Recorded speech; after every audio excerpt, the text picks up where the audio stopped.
I look crazy, but it's because my students make me crazy.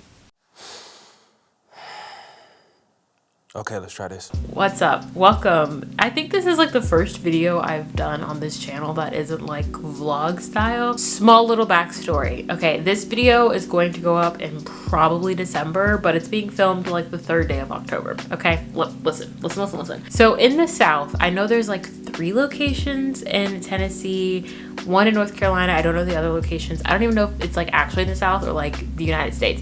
Long story short, there's this amazing bookstore called McKay's, and I really like it, and shout out to my friend who introduced me to it. I absolutely love McKay's. It is a great way to sell your books or donate them if they end up not buying them, and then just buying books at a cheaper price or getting money back. In a few days, I'm going to be going to McKay's with my friend. However, in North Carolina, McKay's is not close to where we live.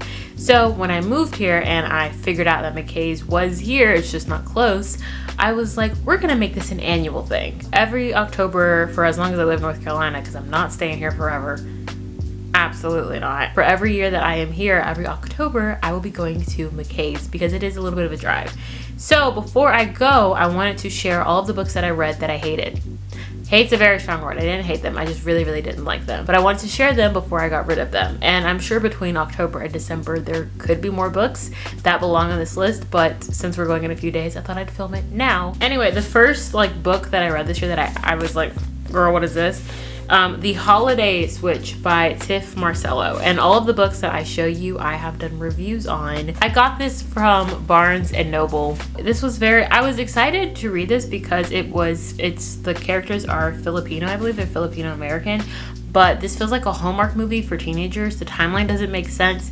And there was quite a few grammar, spelling errors. It was kind of weird. I love the cover art though. That's honestly most of why I bought it. Not the fact that it was 50% off, but because that was pretty nice. But just the cover art is just so nice, and it's a very small book, but it just was lacking heavily. And I think part of it for me is that it's probably meant for teenagers, and I'm a young adult. So this definitely was more for the teen audience, and I just was like, no. The next book that I read that I was like, okay, is Too Hot to Handle by Tessa Bailey. And apparently there's 4 books in this series. I don't really know the name of the series, but this is the first book. And because I didn't like this, I'm not going to read the 2nd through the 4th book at all. It was crazy. It's one of those super short timelines. I think it was over the span of a few days. It was very sexual, which I love me some good sexual content, some steam in a book. I'm not gonna lie. My family's probably watching this in the future and they're like, what in the world? I'm a woman, what can I say? But if it's written well, it has to be written well and it has to be necessary. This was so incredibly uncomfortable and almost not unnecessarily sexual because of the main character, the guy, his name's Jasper, his background. I understand why, but this next one, it's gonna be a hot little debate. It's gonna be a hot little topic because this book is very popular on Book Talk. I have to sneeze. This book was popular on Book Talk, but it was not popular in my heart. Better Than the Movies by Lynn Painter. You see it on a lot of the Pinterest girlies pictures. There's mood boards for it. Liz. I didn't like Liz's character. I love Wes. I love Wes Down. This is actually one of the most popular book reviews that I've actually done on my blog. For some reason, a lot of people read it.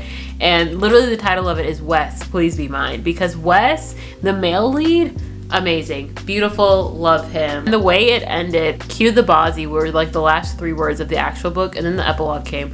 But I was like, are you kidding? Those are the words you want to choose to end this? Are you kidding?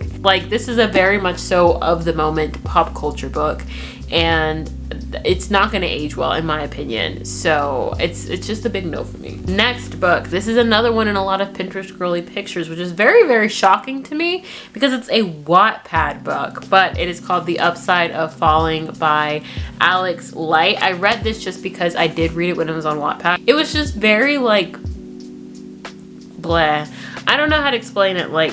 I don't know. It wasn't hitting. I don't know. It's been a minute since I read the Wattpad version, to be honest. I don't know if it actually hit on Wattpad, and maybe that was just me being like 14 and that's why it hit. But it was not what I anticipated, to say the least. It just got boring at certain points, and it's not a big book either. It's a very, very thin book, and for that too, I think that was a very big reason why I didn't like it, is because it felt vague.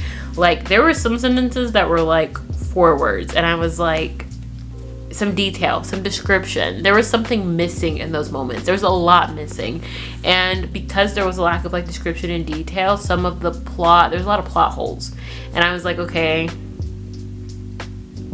this next one, it's gonna be a hot one. It's gonna be a hot one. Y'all about to be real mad at me, but that's okay. People We Meet on Vacation. I've talked about this on the blog several times about how I did not like this book. I've read the other like Emily Henry books that have blown up over the past few years. So I've read Beach Read, I've read Book Lovers, and I've read Happy Place. All of them are sitting in their rightful place on my bookshelf. I can't put this one up there. I literally can't make myself do it.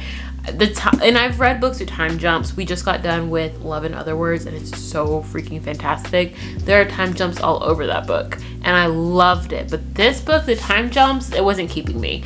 And it didn't get good until like chapter 25. And at that point, you're over 200 pages in, and you honestly just want to be done.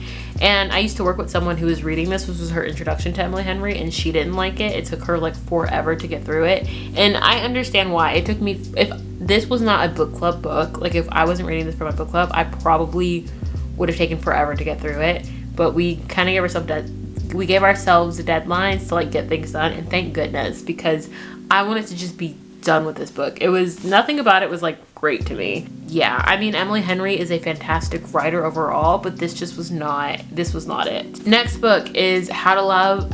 I don't really know what words just came out of my mouth. It's How to Love by Katie Cotugno. I think that's how you say her last name, Cotugno.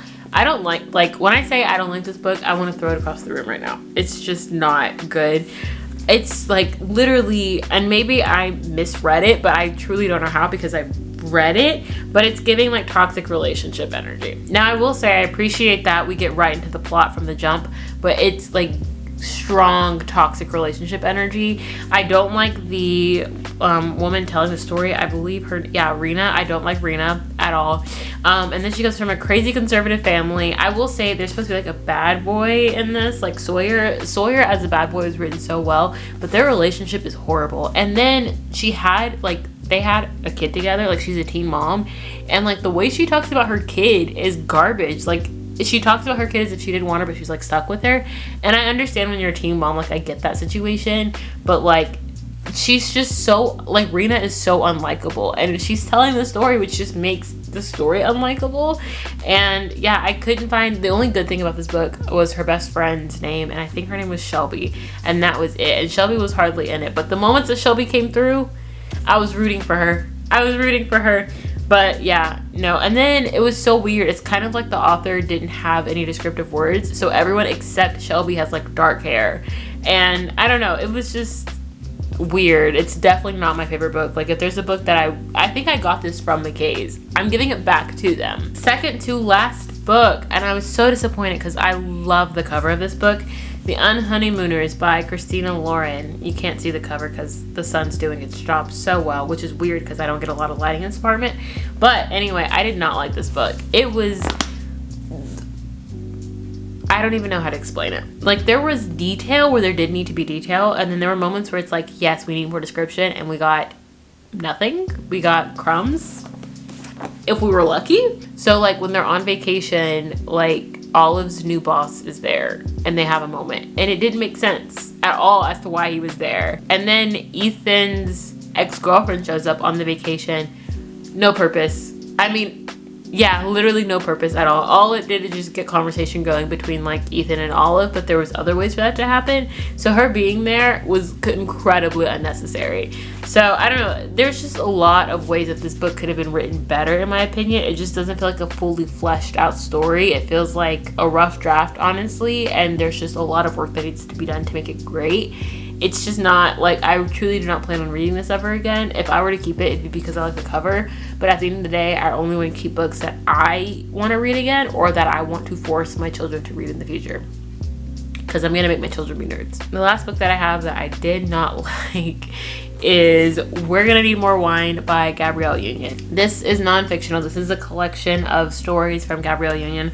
I don't know how old this book is, but it definitely isn't what I thought it was gonna be. I applaud her for being very candid and straightforward and blunt, but there were moments where it was just a little much. It was a lot. I was like, I'm incredibly uncomfortable. Ooh. Now, she does speak on, you know, issues as far as being a woman and being a Black woman especially, which I appreciate that. But again, I was just like, girl, let's just dial it back.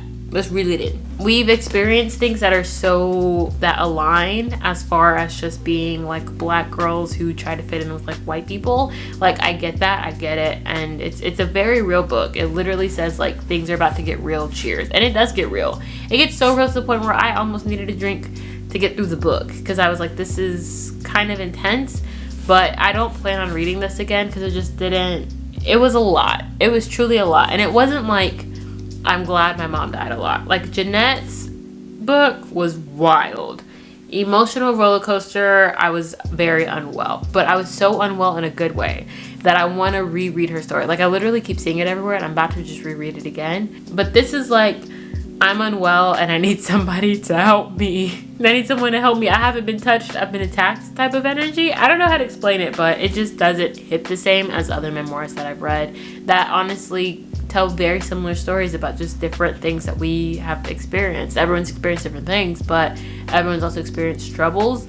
And it's just the way that she tells her troubles that it's like, ugh. Those are all of the books that are going to McKay's. I am excited to buy more books. I hope you have a good rest of the day. And this is going up in December, so I hope you're ready for a new year of absolute madness. Who knows what's going to happen? This might be the year that the world actually ends. We don't know. That's really dark to say. I'm just going to disappear before I say something else that's out of pocket.